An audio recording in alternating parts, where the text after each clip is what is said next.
Franck. Bonjour Pauline. La plupart des managers qu'on accompagne passent la moitié de leur temps en réunion. Est-ce que tu aurais donc quelques conseils pour faire une réunion efficace? Alors d'abord, il faut distinguer deux types de réunions. Le premier type, c'est est-ce que la réunion que je fais peut s'insérer dans une routine, une réunion déjà récurrente que j'ai déjà dans mon agenda. Sinon, deuxième possibilité, faire une réunion ponctuelle, un groupe de travail pour résoudre le problème qui se pose à moi.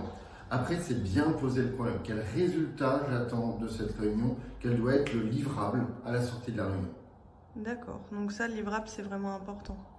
Complètement, c'est ce qui va vraiment déterminer ensuite ce dont va être garant l'animateur, c'est-à-dire la méthode et bien choisir les participants, c'est-à-dire identifier quelles sont les personnes qui sont concernées, qui sont responsables et vont pouvoir agir sur les décisions qui vont être prises et impactées par les décisions et qui donc méritent d'être consultées au titre de la réunion pour réduire les participants au nombre de personnes qui vraiment auront une efficacité durant cette réunion, vont se sentir concernés par le sujet.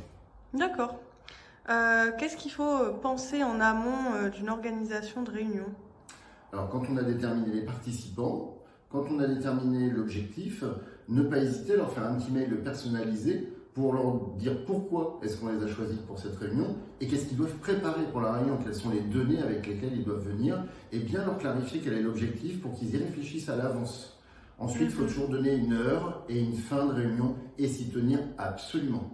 D'accord. Du coup, ça doit être super important, le temps pour une réunion. C'est super important.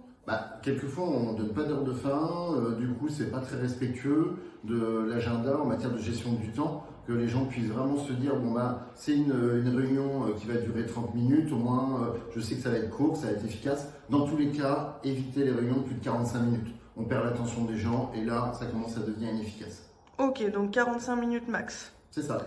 Et pour l'animation de réunion, comment on fait alors?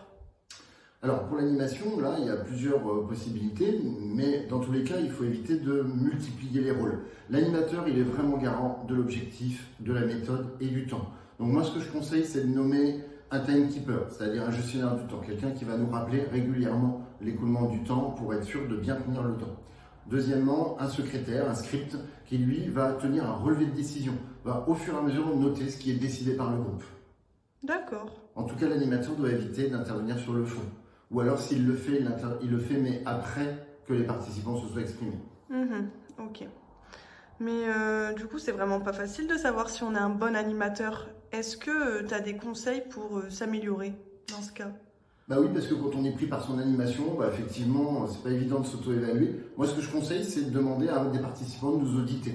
Et lui-même être auditeur de temps en temps des réunions. Ça permet d'aller piocher des bonnes pratiques et puis de débriefer avec la personne qui nous aura audité pour savoir un petit peu ce qu'on peut améliorer d'une fois sur l'autre.